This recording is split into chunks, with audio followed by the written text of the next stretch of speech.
মাত্র ২ বছর আগেই স্বৈরাচার তকমা নিয়ে গণবিক্ষোভের মধ্যে ক্ষমতা থেকে যেতে হয়েছিল মাহিন্দা রাজাপাকসে এবং তার গোটা পরিবারকে।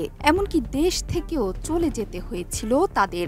সেই রাজাপাকসে পরিবার আবারও ফিরেছে শ্রীলঙ্কায়। সে সময় ক্ষমতাচ্যুত হয়েও দমানো সম্ভব হয়নি এই পরিবারকে, যার কারণ এবারের নির্বাচন। ২১ সেপ্টেম্বরের ভোটে বিপুল বিক্রমে আবারও সক্রিয় রাজাপাকসে পরিবার। প্রেসিডেন্ট প্রার্থী হচ্ছেন মাহিন্দা রাজাপাকসের পুত্র নামাল রাজাপাকসে। শ্রীলঙ্কার বৃহত্তম রাজনৈতিক দল শ্রীলঙ্কা পদুজানা পেরুমনা SLPP'র প্রেসিডেন্ট প্রার্থী নামাল রাজাপাকসে। একসময় দেশের প্রেসিডেন্টও ছিলেন মাহিন্দা রাজাপাকসে। নিজেকে পরিবর্তনের দূত হিসেবে জনগণের সামনে উপস্থাপন করছেন নামাল। শুধু তাই নয়, তিনি শ্রীলঙ্কার জন্য সমৃদ্ধ ভবিষ্যৎ এনে দেবেন বলেও আশ্বাস দিচ্ছেন। কিন্তু এর মাধ্যমে বিতর্কিত রাজাপাকসে পরিবারের ক্ষমতায় ফেরার প্রচেষ্টা হিসেবে দেখছেন বেশিরভাগ জনগণ। সংবাদ মাধ্যমকে নামাল বলেছেন, আমার পরিবারের জন্য দুর্নীতির অভিযোগ সাধারণ বিষয় না।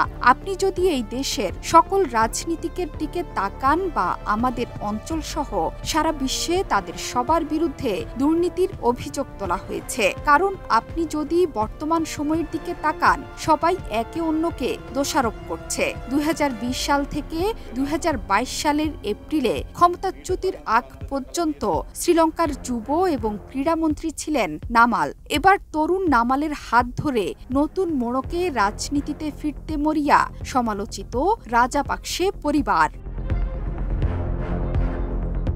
দীর্ঘ এক যুগেরও বেশি সময় শ্রীলঙ্কার রাজনীতিতে আধিপত্য ছিল রাজাপাকসে পরিবারের। চলতি শতকের শুরুর দিকে দেশের তামিল বিদ্রোহীদের দমনে নেতৃত্বের সুবাদে শ্রীলঙ্কার রাজনীতিতে আধিপত্য সৃষ্টি হয় পরিবারটির। ২০১৯ সালের নির্বাচনে SLPP'র জয়ের পর দেশের প্রেসিডেন্ট হন গোতাবায়া রাজাপাকসে। প্রধানমন্ত্রী হন তার বড় ভাই মাহিন্দা রাজাপাকসে। মন্ত্রিসভাতে ছিল এই পরিবারের আরও ২ ভাই। ৪ ভাইয়ের রাজত্ব ছিল পুরো শ্রীলঙ্কায়।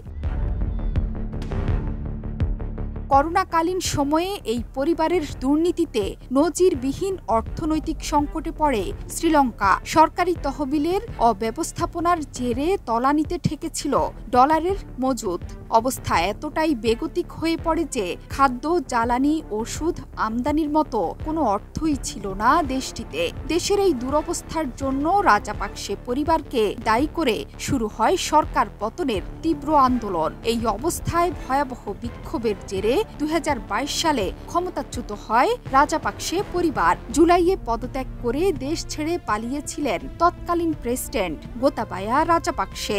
এর আগেই পদত্যাগ করেন মাহিন্দা এবং তার ২ ভাইও।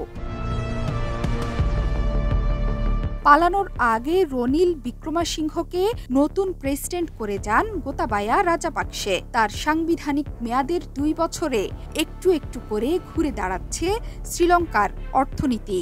বিক্রমাসিংহের নিজের রাজনৈতিক দলের নাম ইউনাইটেড ন্যাশনাল পার্টি UNP। শ্রীলঙ্কার একটি অজনপ্রিয় ছোট দল। বর্তমানে পার্লামেন্টে এই দলের একজন MP, তিনি রনিল। তবে এবারের নির্বাচনে প্রতিদ্বন্দ্বিতা করবেন রনিলও। জোহরা চৌধুরী সেতু, ৭১।